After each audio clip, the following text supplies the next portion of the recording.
everyone.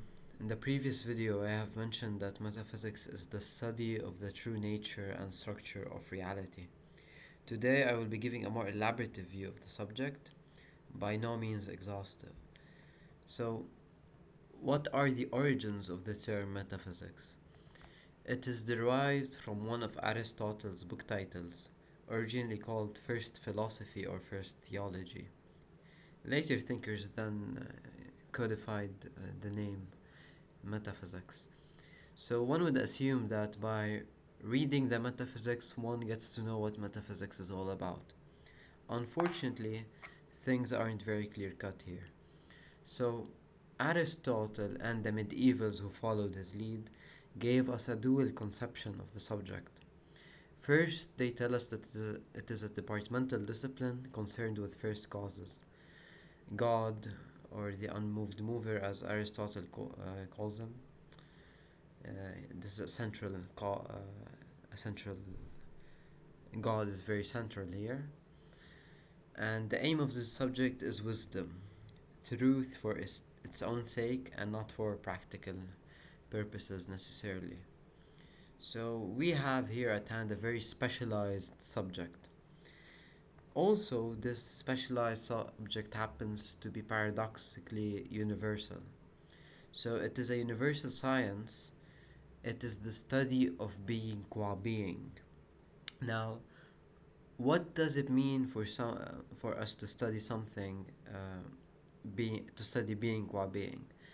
Well, it means simply being as being. Qua is Latin for as, or existence as such. We have so what we're essentially saying here, what makes a particular thing a thing. What makes a table, what makes a chair, what makes a human. What's the true essence of what we are after?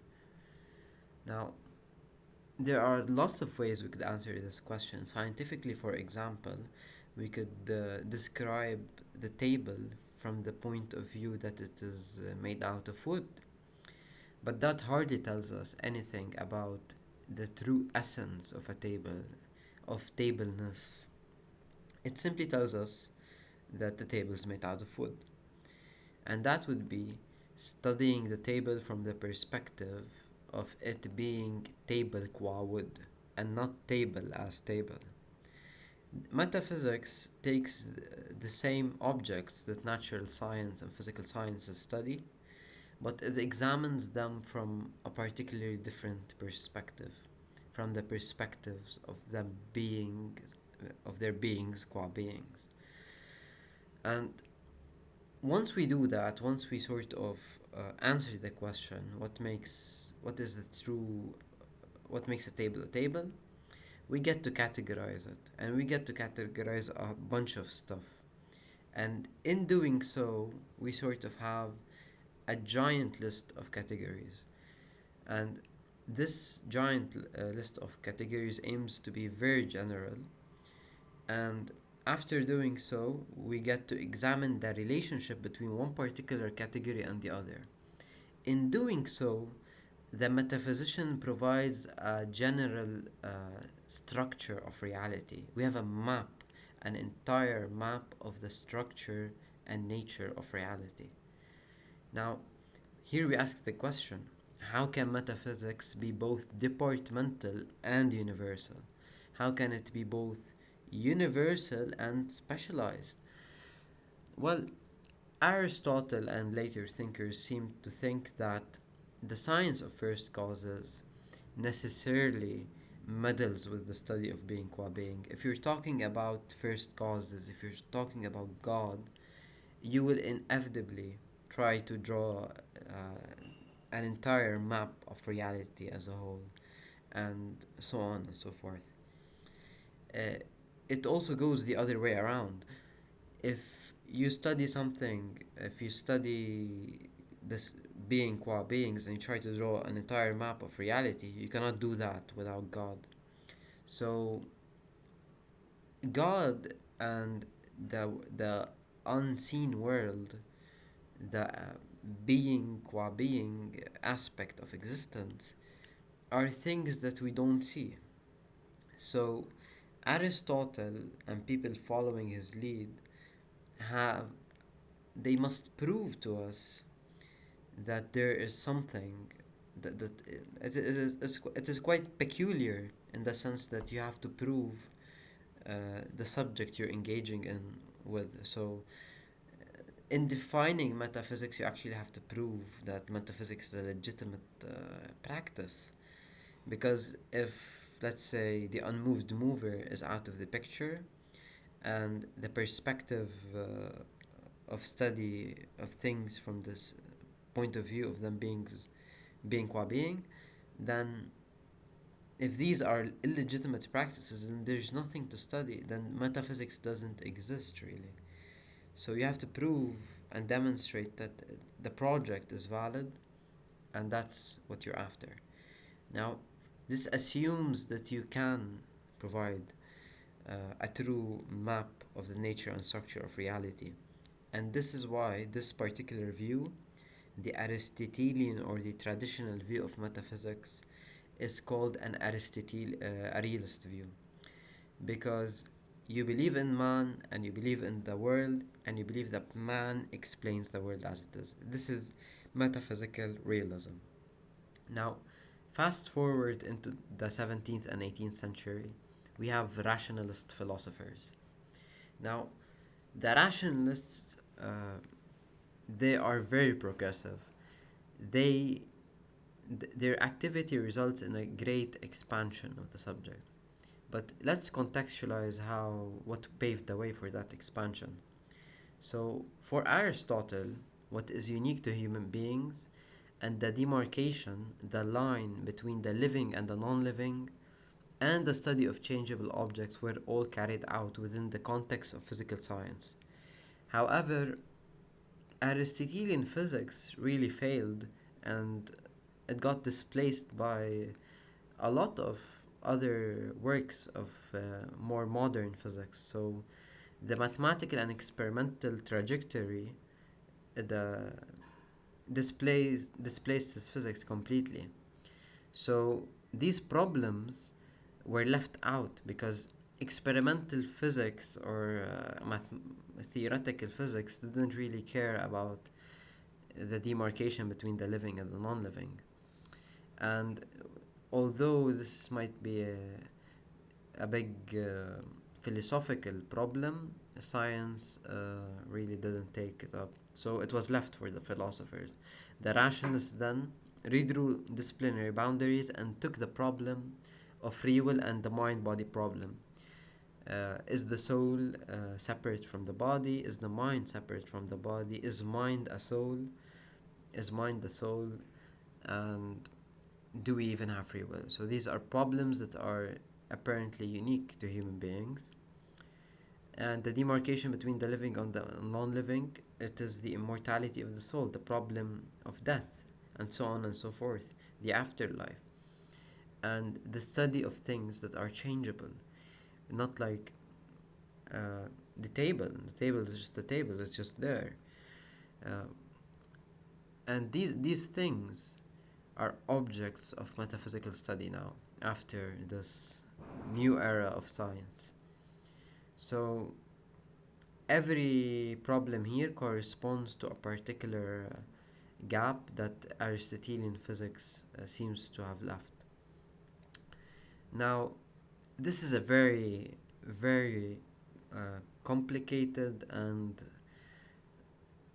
conglomerate view of the subject. So we have new things, like it was very organized. Now we have a lot of problems on our table. So the rationalists ought to justify their expansion of the subject. So what they basically do is they simply say that you have general metaphysics, and it corresponds to Aristotelian study of being qua being. Sweet. Then we have special metaphysics. Special metaphysics asserts that beings can be studied from multiple perspectives, so insofar as they are changeable, rational, or divine. Now, insofar as they are changeable, to engage in the practice of studying changeable things from a metaphysically, That is cosmology. To study rational beings in this way, that is to engage in rational psychology.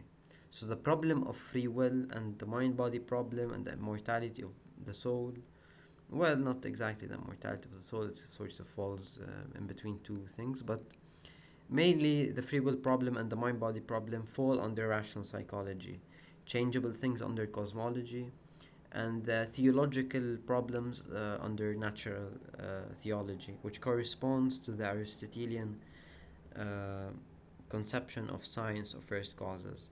So the new additions here are cosmology and rational psychology, and the rest uh, we've just changed some nomenclature. Now, we should mention that many modern approaches to these problems are not faithful to the boundaries set forth by the rationalists here. So, in the philosophy of mind in the modern day, we address the problem of free will. We address the mind body problem. We don't exactly discuss it under a rational psychology. There's no such thing as rational psychology today. There is, but it's not really what we call our practice of rational psychology. So it's usually the philosophy of mind that we think of when discussing these problems, and issues relating to natural theology at the time. So for example, the problem of error or the problem of evil. If an all good, perfect God exists, why does evil exist? This is interlinked to the free will problem and the rationality of religious belief. All of these fall today under the geist of the philosophy of religion. Now, fast forward again a couple of years, we have Kant, who is a very sophisticated person. Before Kant, the empiricists paved the way for his ideas. The empiricists argued that knowledge requires justification via sensory experience.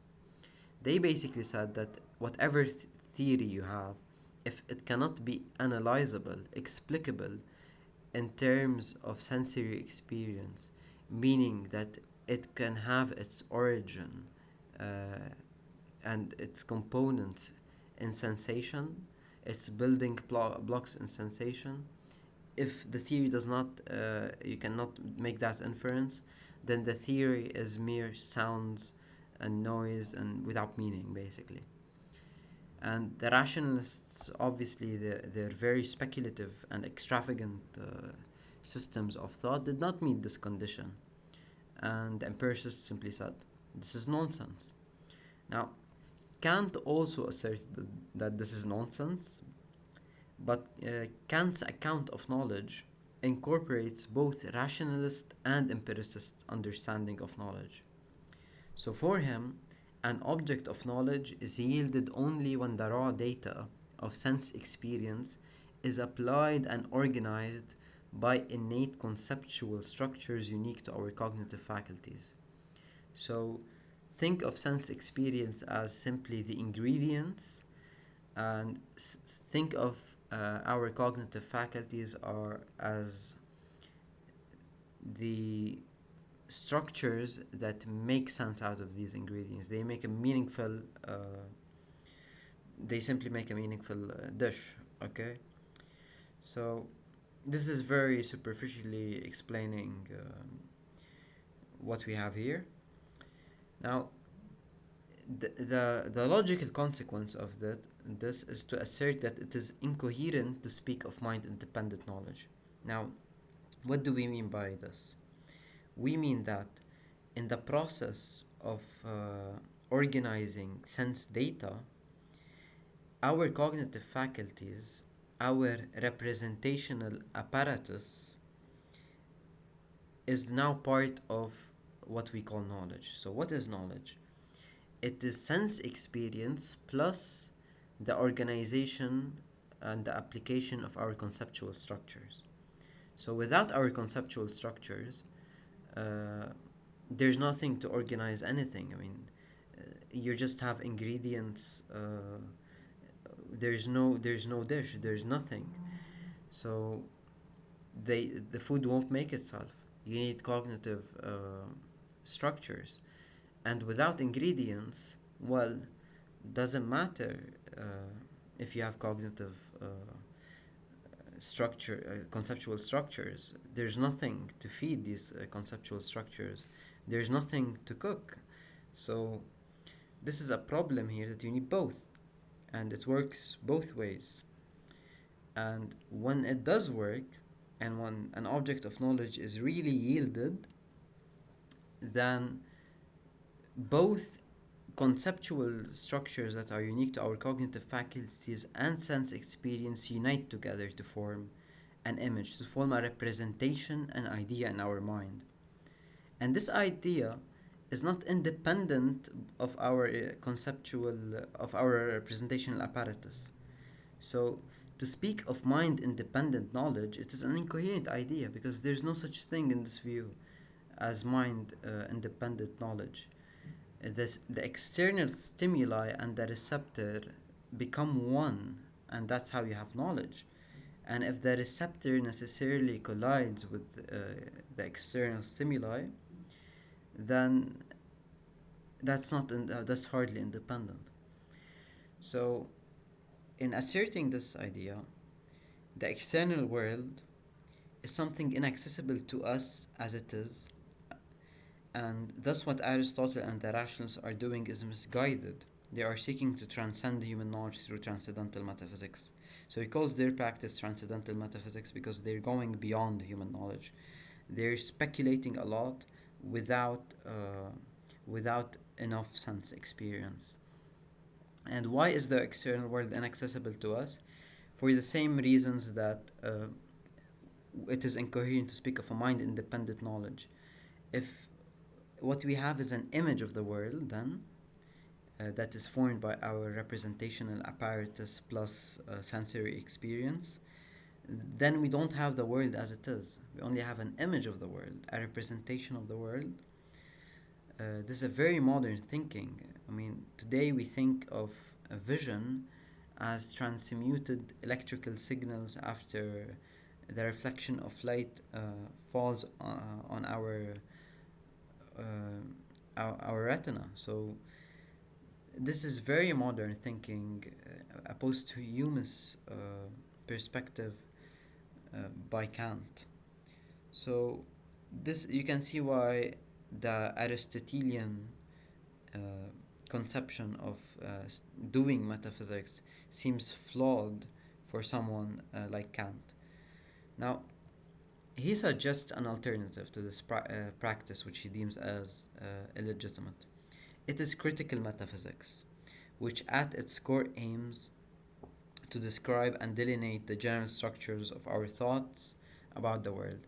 So, if all you have in this world is an image of the world and not the world as it is, you don't see things as they are, you see representations of these things, then if you really want to understand something and you want to have a legitimate enterprise of metaphysics, study the representations of the world themselves rather than the world it is. So it is akin really to cognitive psychology, this project. So it's more it's more of an inquiry into the thought about the world rather than an inquiry into the world. And that is what differentiates the Kantian account from the Aristotelian and rationalist account of metaphysics. Now, there's further discourse on this matter. So, philosophers who endorse this idea usually don't agree on the details of the problems here. They agree all that there is more or less unchanging structure that underlies anything that can be called knowledge or experience. Some of them are a bit emphasize on the historical character of our conceptual frameworks. They talk of the changes our conceptual frameworks undergo through scientific revolutions and so on and so forth. But they all, whether they disagree on the details or not, they all stand together in opposition to the Aristotelian tradition, to the idea that the world is inaccessible to us. Now, These are sort of moderate New Kantians. On the other hand, some people go a step further. They say that it is even incoherent to suggest that there is such a thing as the external world, because we don't see the external world, we have images of the external world. Maybe all that exists are these images themselves. And this is quite a, it seems to be a ridiculous idea at face value, but it is actually a very sophisticated account that deserves separate treatment. But for now, let's explore this a bit further. So, this camp is called the idealists camp. They think that all that exists is minds and their ideas. Uh, and what we call reality is simply the stories we tell, and what we call truth is how various components of our story fit in together. Now, this is a bit problematic, aside from its straying from common sense.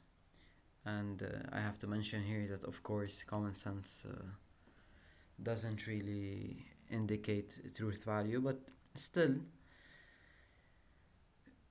if all that exists are stories that we tell, then isn't there a storyteller?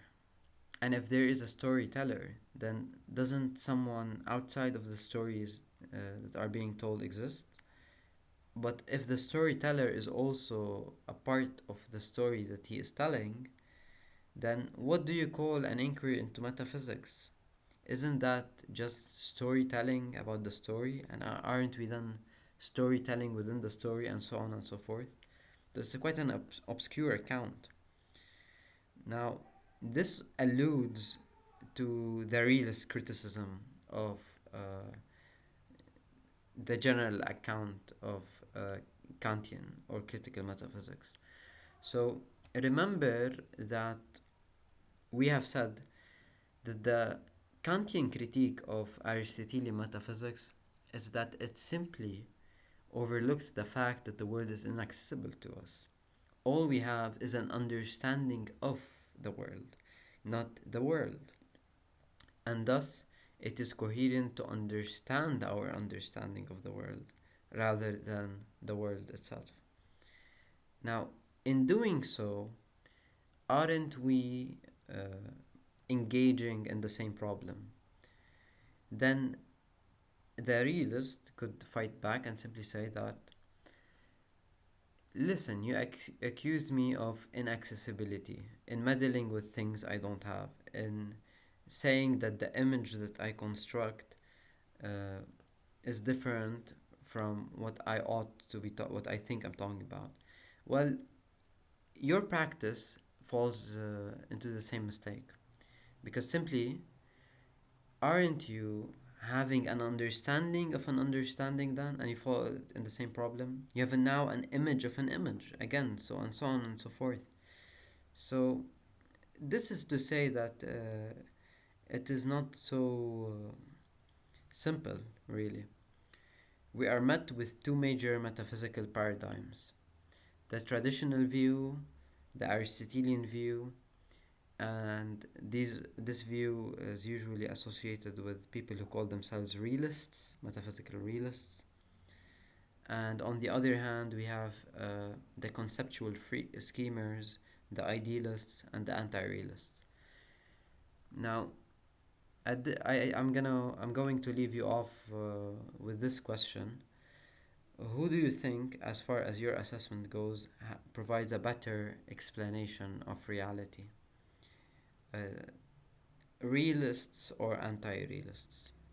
I personally think that anti-realism does provide a more convincing account. However, both views suffer from lots of internal inconsistencies and contradictions. See you in the next one.